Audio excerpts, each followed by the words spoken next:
Students, welcome back. Hope you all are fine. आज जो हम कंटिन्यू कर रहे हैं that is the second part of principles of management. हमने पहला पार्ट कवर कर लिया था। जिन लोगों ने पहला पोर्शन प्रिंसिपल्स ऑफ मैनेजमेंट का नहीं देखा है तो प्लीज आई बटन दबा करके देख लीजिए या प्लेलिस्ट पे जाइए चैनल की, वहां पे आपको बिजनेस स्टडीज का कॉलम मिल जाएगा और वहां पे जाकर के आप प्रिंसिपल्स ऑफ मैनेजमेंट को देख सकते हैं, पहले पार्ट को समझ सकते हैं, क्योंकि बिना पहले पार्ट के you are not going to understand the second part. पहले पार्ट में हमने, अगर आप देखेंगे तो हमने फ्यूल्स के 5 प्रिंसिपल्स कवर करे थे। अब हम आज उसके आगे कंटिन्यू करेंगे और जो बचे हुए बाकी प्रिंसिपल्स हैं, 14 प्रिंसिपल्स हैं, उनमें से 5 कवर हो चुके थे और बचे हुए जितने भी प्रिंसिपल्स हैं उनको आज हम कवर करेंगे। तो चलिए उसी सेगमेंट को स्टार्ट करते हैं।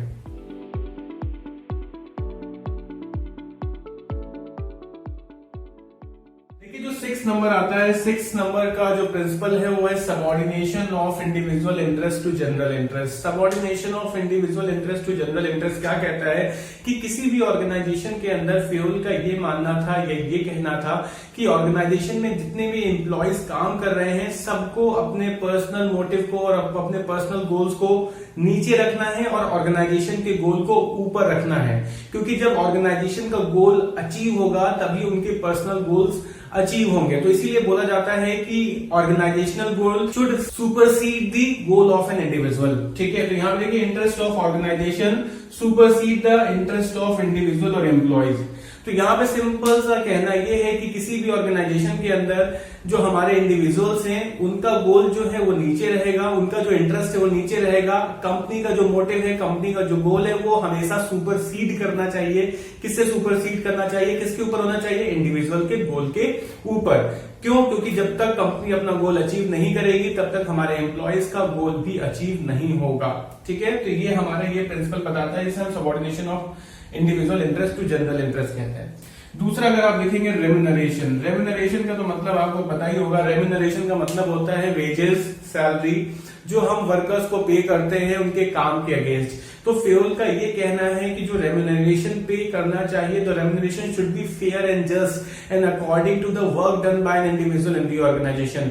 तो फ्यूल का ये कहना है कि जब भी हम अपने एम्प्लॉयज को रेम्यूनरेशन देंगे तो रेम्यूनरेशन उसके काम के अकॉर्डिंग देंगे और रेम्यूनरेशन जो है वो फेयर और जस्ट होना चाहिए। उसमें किसी भी तरीके की पार्शियलिटी या किसी भी तरीके की कटौती नहीं होनी चाहिए। साथ ही साथ ऑर्गेनाइजेशन को 2-3 बातों का ध्यान रखना चाहिए रेम्यूनरेशन देते समय। पहली बात तो ये है कि ऑर्गेनाइजेशन को अपनी पेइंग कैपेसिटी भी देखनी है। जो रेम्यूनरेशन वो पे कर रही है अपने एम्प्लॉयज को, उसकी पेइंग कैपेसिटी के अंदर हो। साथ ही साथ अगर आप देखेंगे तो यहाँ पे लिखा हुआ है मिनिमम वेजेस एक्ट। इंडिया के अंदर एक मिनिमम वेजेस एक्ट चलता है जिसके अकॉर्डिंग हमें मिनिमम उतना अमाउंट अपने लेबर्स को पे करना ही है। तो मिनिमम वेजेस एक्ट का भी यहाँ पे ध्यान रखना है कि हमें एक सर्टेन अमाउंट अपने वर्कर्स को पे करना है। तीसरा अगर आप देखेंगे तो wages and salary are paid according to the salary paid by the competitor. अगर आप लास्ट देखेंगे तो बोला गया wages and salary paid by the competitors. इनको भी ध्यान रखना है कि हमारा कॉम्पिटिटर जितनी सैलरी पे कर रहा है वर्कर्स को, तो हम अपने वर्कर्स को भी एटलीस्ट उतना ही सैलरी पे करें। अगर हम उससे कम पे करेंगे तो कंपनी के अंदर एट्रिशन रेट बढ़ने के चांसेस ज्यादा हो जाते हैं। एट्रिशन रेट क्या है? क्योंकि एम्प्लॉय को जहां बेस्ट अपॉर्चुनिटी मिलेगी वो आपकी ऑर्गेनाइजेशन से मूव करके दूसरी ऑर्गेनाइजेशन में चला जाएगा। तो ये 2-3 चीजों का आपको यहाँ पे ध्यान रखना है while giving the remuneration to the employees. Last या 8 नंबर अगर आप देखेंगे तो सेंट्रलाइजेशन और डिसेंट्रलाइजेशन। सेंट्रलाइजेशन में एक बहुत इंपॉर्टेंट लाइन मैंने आपको लिखी है। डिसेंट्रलाइजेशन में भी मैंने आपको 2-3 लाइन में चीजें बताई हैं। देखिए सेंट्रलाइजेशन और डिसेंट्रलाइजेशन जब एक चैप्टर पढ़ेंगे ऑर्गेनाइजिंग तो वहां पे हम इसको डिटेल में समझेंगे। सेंट्रलाइजेशन का मतलब क्या होता है? सेंट्रलाइजेशन का मतलब होता है केंद्रित। जब सारी पावर जो है खाली कुछ लोगों के हाथ में दे दी जाती है या कुछ लोगों के हाथ में सारी पावर होती है तो उसको हम बोलते हैं सेंट्रलाइजेशन। तो इसलिए बोलते हैं concentration of power in the hands of you.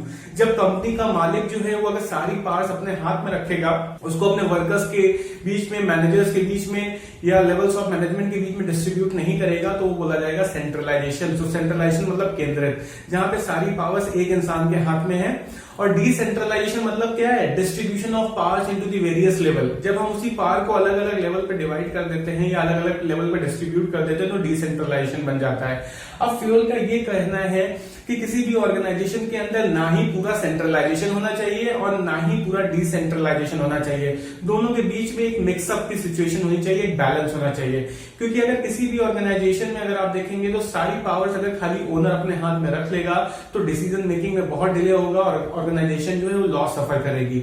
और साथ ही साथ अगर आप देखेंगे तो उस केस में हमारा जो ओनर है वो भी कहीं ना कहीं प्रॉब्लम में फंसेगा। इसलिए अगर आप देखेंगे तो फ्यूल का सिंपल से कहना था कि किसी भी ऑर्गेनाइजेशन में हमेशा बैलेंस होना चाहिए बिटवीन सेंट्रलाइजेशन एंड डिसेंट्रलाइजेशन। मतलब कुछ पावर जो है ओनर के हाथ में होनी चाहिए और बची भी जो बाकी की पावर्स है वो हमें अपने मैनेजर्स या डिफरेंट लेवल्स में डिस्ट्रीब्यूट कर देना चाहिए, जिससे कि हमारे ओनर का भी बर्डन क्या हो सके, कम हो सके और ऑर्गेनाइजेशन एक अच्छी तरीके से मूव कर सके।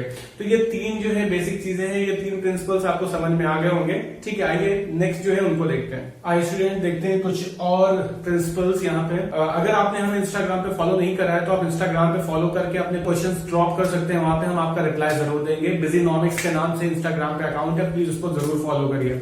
देखिए स्केलर चेन, स्केलर चेन बहुत ज्यादा इंपॉर्टेंट है, इतना अपने दिमाग में रख लीजिए। स्केलर चेन बहुत बार पूछा गया है। स्केलर चेन क्या बताता है, देखिए हर एक ऑर्गेनाइजेशन में एक हायरार्की होती है। हायरार्की कहने का मतलब अगर आप एक लेवल पे काम कर रहे हैं तो आपके ऊपर बॉसेस होंगे, उनके ऊपर बॉसेस होंगे। तो इन केस अगर आप मान लेते हैं टॉप मोस्ट बॉस को या कंपनी के सीईओ से कुछ इन्फॉर्मेशन कुछ बताना चाहते हो, उनसे कुछ सजेशन लेना चाहते हो या कुछ उनको इन्फॉर्मेशन देना चाहते हो, तो आपको एक हायरार्की फॉलो करनी पड़ेगी। आप अपने बॉस को बताएंगे, आपका बॉस जो है वो मैसेज पास ऑन करेगा अपने नेक्स्ट लेवल पे, फिर उसके नेक्स्ट लेवल पे और फिर वो जाकर के फाइनली पहुंचता है। तो ये बोला जाता है कि हायरार्की अगर फॉलो होती है ऑर्गेनाइजेशन के अंदर तो डिसीजन मेकिंग में बहुत ज्यादा डिले हो जाता है। यहाँ पे फ्यूल का ये कहना है कि किसी भी ऑर्गेनाइजेशन के अंदर hierarchy must be followed, hierarchy follow होनी चाहिए, लेकिन eight the time of emergency hierarchy को हम अवॉइड करके डायरेक्टली कांटेक्ट कर सकते हैं। तो इस तरीके का सिस्टम होना चाहिए। अगर हम इमरजेंसी में हायरार्की फॉलो करेंगे तो वहां पे ऑर्गेनाइजेशन को बहुत बड़ा लॉस हो सकता है। तो इसी का एक डायग्राम बना हुआ है, देखें। ए जो है मान लेते हैं टॉप मोस्ट है एक ऑर्गेनाइजेशन के अंदर। अब डी जो है कोई इंफॉर्मेशन पास ऑन करना चाहता है एल को, तो डी से वो सी पे जाएगा, सी से बी पे जाएगा, बी से ए पे और फिर ए उसको समझेगा और फिर एल को पास करेगा। ये बहुत ज्यादा टाइम टेकिंग प्रोसेस है। यहाँ पे अगर आप देखेंगे तो फ्यूल का साफ साफ ये कहना है कि इमरजेंसी के समय जो है हमें क्या करना है, इमरजेंसी के समय D can directly contact to the M. ऐसा सिस्टम होना चाहिए कि डी जो है डायरेक्टली एन को कांटेक्ट कर सके। इससे हम जल्दी डिसीजन मेकिंग कर सकते हैं और किसी भी तरीके के लॉस को क्या कर सकते हैं, अवॉइड कर सकते हैं। तो इस सिस्टम को एक नाम दिया गया है जिसको हमने बोला है गैंग प्लैंक। तो D can directly contact to the N, C can directly contact to the M and B can directly contact to the L at the time of emergency through the system of gangplank. तो gangplank के थ्रू जो है directly contact कर सकता है D N को। तो ये हमारा स्केलर चेन कहता है। इसके बाद अगर आप देखेंगे तो प्रिंसिपल ऑफ ऑर्डर है। ऑर्डर क्या होता है, ऑर्डर एक तो होता है आदेश देना, वो यहाँ पे नहीं है। यहाँ पे ऑर्डर का मतलब है सिस्टमैटिक अरेंजमेंट। तो ये साफ साफ बोला गया है फ्यूल की तरफ से कि किसी भी ऑर्गेनाइजेशन के अंदर हर चीज का सिस्टमैटिक अरेंजमेंट होना चाहिए। There should be a proper place for men and material. मतलब इंसान के बैठने के लिए भी एक स्पेसिफिक जगह होनी चाहिए और मटेरियल या सामान रखने के लिए भी एक स्पेसिफिक जगह होनी चाहिए। अगर किसी भी एक इंसान की स्पेसिफिक जगह नहीं है और मटेरियल की स्पेसिफिक जगह नहीं है तो आप उसको क्या करेंगे, ढूंढते रह जाएंगे। लेकिन अगर किसी चीज के लिए एक स्पेसिफिक जगह है तो सिचुएशन या टाइम आने पर वो आपको टाइमली मिल जाएगी, जिससे कि वेस्टेज ऑफ टाइम नहीं होगा। साथ ही साथ आप उस चीज को सही समय पे यूटिलाइज कर सकते हैं। इसका अच्छा एक एग्जांपल मैं बता देता हूं। जैसे आप स्कूल से लौट करके आते हैं और आप अपनी ड्रेस उतार के कहीं डाल देते हैं, वॉच कहीं डाल देते हैं, सॉक्स कहीं डाल देते हैं। अब जब अगले दिन मॉर्निंग में आप उठेंगे तो कई बार ऐसा होता होगा कि आपको वॉच नहीं मिल रही है, सॉक्स नहीं मिल रहे हैं, शर्ट नहीं मिल रही है, क्योंकि आपने उसको स्पेसिफिक प्लेस पे नहीं रखा है। तो इसलिए साफ साफ फ्यूल का कहना है कि ऑर्गेनाइजेशन के अंदर भी एक स्पेसिफिक ऑर्डर होना चाहिए, सबके लिए एक प्लेस अलॉट होनी चाहिए और वहीं पे ही वो चीज को वहां पे ही हमें स्टोर करना चाहिए, जिससे कि समय पे वो हमें मिल सके और हमारा टाइम वेस्ट होने से बच जाए। इसके बाद अगर आप देखेंगे तो इक्विटी का यहाँ पे मतलब है equal treatment, fair treatment, just treatment without any discrimination. Organisation के अंदर हमें एम्प्लॉयज के बीच में, वर्कर्स के बीच में, टॉप या लोअर लेवल के बीच में किसी भी तरीके का डिस्क्रिमिनेशन, किसी भी तरीके का अनफेयर ट्रीटमेंट नहीं करना चाहिए। ये फ्यूल का कहना है, क्योंकि अनफेयर ट्रीटमेंट या डिस्क्रिमिनेशन जो है हमारे माइंड को, हमारे वर्कर्स के माइंड को इम्पैक्ट करता है, उनकी परफॉर्मेंस को डिक्लाइन करता है और कंपनी को गोल अचीव करने से भी रोकता है। तो इसलिए ऑर्गेनाइजेशन के अंदर जो ट्रीटमेंट होना चाहिए, तो जितने भी मैनेजर हैं, जितने भी ऑफिसर्स हैं, जितने भी कंपनी के टॉप ऑफिशियल्स हैं, उनको अपने सारे लोगों को इक्वली ट्रीट करना चाहिए without any kind of discrimination on the basis of caste, creed, sex, religion, nationality. किसी के बेसिस पे डिस्क्रिमिनेशन नहीं करना चाहिए, इक्वल ट्रीटमेंट और फेयर ट्रीटमेंट देना चाहिए। इसके बाद अगर आप देखेंगे तो stability of tenure of personnel. ठीक है, stability of tenure of personnel क्या बताता है कि देखिए किसी भी ऑर्गेनाइजेशन के अंदर ये सबसे बड़ी इंपॉर्टेंट बात होती है कि जो वर्कर अपॉइंट कर रहा है, अगर वर्कर को एश्योर कर देते हैं, अगर वर्कर को हम इस बात से एश्योर कर देते हैं कि उसकी जॉब सेफ एंड सिक्योर है, तो उसका काम करने का जो पोटेंशियल होगा, उसकी जो एफिशिएंसी होगी वो क्या हो जाती है, बढ़ जाती है। अगर वर्कर अपनी जॉब को लेकर ही सिक्योर नहीं है तो is not going to give the 100%। हर एक कंपनी को अपने जितने भी लोग काम कर रहे हैं उनको इस बात की एश्योरेंस देनी चाहिए, इस बात की गारंटी देनी चाहिए कि उनकी जॉब सेफ एंड सिक्योर है और वो ऑर्गेनाइजेशन के अंदर बिना किसी वजह से बाहर नहीं निकाले जाएंगे। तो अगर ऑर्गेनाइजेशन या कंपनी ऐसा करती है तो वर्कर्स की जो एफिशिएंसी है वो बढ़ जाती है और काम करने की जो उनकी लगन है वो भी बढ़ जाती है, जो ऑर्गेनाइजेशन के लिए एक पॉजिटिव रिजल्ट लेकर के आता है और एक पॉजिटिव इंपैक्ट लेकर के आता है। ये हमारा stability of tenure of person बताता है। इसलिए लिखा गया management must provide feeling of job security among the employees. अगर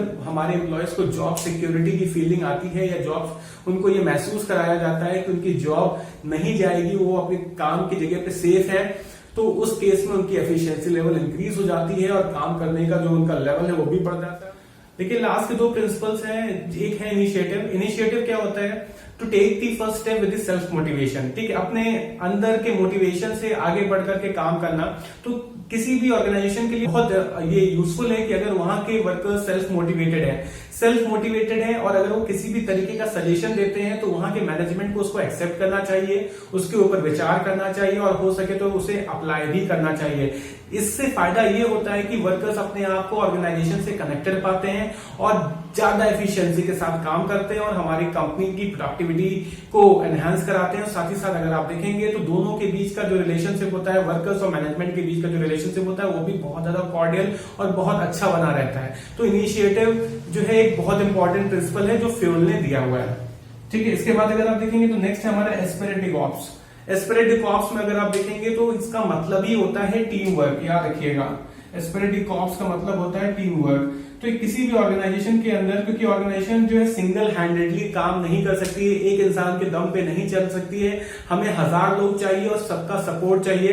तो इसलिए यहाँ पे जो स्लोगन लागू होता है वो है सबका साथ सबका विकास वाला। तो इसीलिए यहाँ पे टीम वर्क को बढ़ावा देना चाहिए, ऑर्गेनाइजेशन के अंदर टीम स्पिरिट डेवलप करनी चाहिए, लोगों के बीच में प्रॉपर कोऑर्डिनेशन, प्रॉपर कोऑपरेशन होना चाहिए। साथ ही साथ अगर आप देखेंगे तो हमें आई को, बीइंग अ मैनेजर, हमें आई को किससे रिप्लेस करना है, वी से।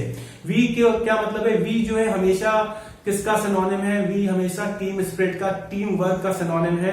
तो ये साफ साफ बोला गया है कि being a manager we should replace I with we and सबको साथ लेकर के चलना है, सबको एक साथ यूनाइट करके चलना है जिससे कि पूरी ऑर्गेनाइजेशन ग्रो करे, सबका, और साथ ही साथ ऑर्गेनाइजेशन की प्रॉफिटेबिलिटी बढ़े और सारे वर्कर्स का भी डेवलपमेंट हो और ग्रोथ हो। तो ये मेन मोटिव है हमारा एस्पिरेटिव कॉर्प्स का, team work and we should replace I with we. ये 14 प्रिंसिपल्स है जो हमने कुछ पार्ट 1 में कवर करे हैं और बाकी यहाँ कवर करे हैं। तो अगर आप पार्ट 1 नहीं देखे हैं तो प्लीज उसको जरूर देखिए and after that watch part 2। ठीक है, यहाँ पे हमने 14 प्रिंसिपल्स कवर कर लिए। अब हम नेक्स्ट जो वीडियो लेकर के आएंगे उसमें हम साइंटिफिक टेक्निक्स को कवर करेंगे जो टेलर ने दी हुई है। तो टेलर की साइंटिफिक टेक्निक्स को कवर करेंगे, वो ज्यादा इंपॉर्टेंट है, और उसके बाद कुछ केस स्टडीज कवर करेंगे। तब तक आप जो है प्लीज वीडियोस को वॉच करिए, ज्यादा से ज्यादा लोगों तक शेयर करिए। जो लोग बिजनेस स्टडीज पढ़ रहे हैं या जिनको डाउट्स हैं उन तक ये वीडियो पहुंचाइए।